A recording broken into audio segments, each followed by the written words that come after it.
ಎಲ್ಲರಿಗೂ ನಮಸ್ತೆ. ನಾನು ಇವತ್ತು ಮಧ್ಯಾಹ್ನ ಊಟಕ್ಕೆ ತಿಂಗಳವರೆ ಬೇಂದಿ ಮಾಡಿದ್ದೇನೆ. ಹೇಗೆ ಮಾಡೋದೆಂದು ತೋರಿಸಿಕೊಡ್ತೇನೆ, ಬನ್ನಿ. 1 ಗ್ಲಾಸ್ ತಿಂಗಳವರೆ ತಗೊಂಡಿದ್ದೆ. ಇದನ್ನು ರಾತ್ರಿ ನೆನೆ ಹಾಕಿದ್ದೆ. ರಾತ್ರಿ ನೆನೆ ಹಾಕದಿದ್ದವರು 8 ಗಂಟೆ ಆದರೂ ನೆನೆ ಹಾಕಲೇಬೇಕಾಗ್ತದೆ. ತಿಂಗಳವರೆ ಅಂದರೆ ಈ ಥರ ಇರ್ತದೆ ನೋಡಿ, ಒಳ್ಳೆ ಸೋಯಾಬೀನ್ಸ್ ಥರ ಇರ್ತದೆ. ಸೋಯಾಬೀನ್ಸ್ ಅಲ್ಲ. ಇದನ್ನೀಗ ಚೆನ್ನಾಗಿ ತೊಳೆದು ಕುಕ್ಕರ್ನಲ್ಲಿ 2 ಸೀಟಿ ಹೊಡಿಸ್ತೇನೆ. ಬೇಯಿಸ್ಲಿಕ್ಕೆ ಇಟ್ಟಿದ್ದೇನೆ. ಇದಕ್ಕೆ 3 ಬಿಂಬ್ಳಿ ಈ ಥರ ಕೊಚ್ಕೊಂಡು ಹಾಕ್ತೇನೆ.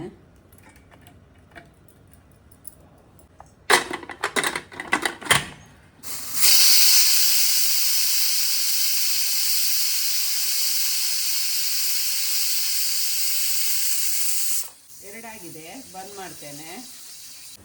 ಮಸಾಲೆ ಅರಿಲಿಕ್ಕೆ 1 ಮುಷ್ಟಿ ಕಾಯಿ ತಗೊಂಡಿದ್ದೆ. ಒಣ ಮೆಣಸು ಬ್ಯಾಡಿಗೆ ಒಂದು 10 ಮತ್ತು ರಾಮನಾಡು 6 ತಗೊಂಡಿದ್ದೇನೆ. ಇದನ್ನು ಹುರಿದಿಟ್ಕೊಂಡಿದ್ದೆ. ಇವೆರಡನ್ನು 5 ಎಸಳೆ ಬೆಳ್ಳುಳ್ಳಿ, ಸಣ್ಣ ಗಾತ್ರದ, ಸಣ್ಣದಂದರೆ ತುಂಬ ಚಿಕ್ಕದ್ದು ಹುಣಸೆ ಹಣ್ಣು. ಯಾಕಂದರೆ ನಾನು ಬಿಂಬ್ಳಿಯನ್ನು ತಿಂಗಳವರೆ ಬೇಯಿಸುವಾಗ ಹಾಕ್ಕೊಂಡಿದ್ದೆ. ಇದನ್ನು ಅರಿತೇನೆ. ತಿಂಗಳವರೆ ಚೆನ್ನಾಗಿ ಬೆಂದಿದೆ ನೋಡಿ. 2 ಸೀಟಿ ಆಗದಿದ್ರೆ ಇನ್ನೊಂದು ಸೀಟಿ ಆದರೂ ಹೊಡಿಸಿ. ರುಬ್ಬಿಟ್ಟ ಮಸಾಲೆ ಸೇರಿಸ್ತೇನೆ.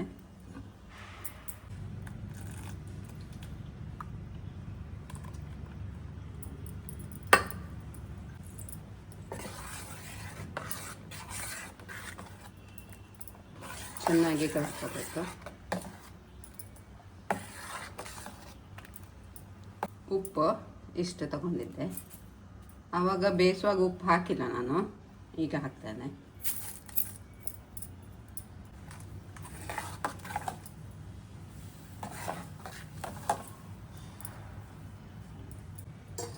ಈಗ ಬೇಯಲಿಕ್ಕೆ ಇಡ್ತೇನೆ. ಆಗಿದೆ, ಇದು ಬಂದ್ ಮಾಡ್ತೇನೆ. ಮತ್ತು ಒಗ್ಗರಣೆಗೆ ಇಡುವ ಎಣ್ಣೆ ಇಟ್ಕೊಂಡಿದ್ದೆ ನೋಡಿ ಬಿಸಿಗೆ. ಇದಕ್ಕೆ ಗುದ್ದಿಟ್ಟ ಬೆಳ್ಳುಳ್ಳಿ ಒಂದು 10-12 ಹಾಕ್ತೇನೆ.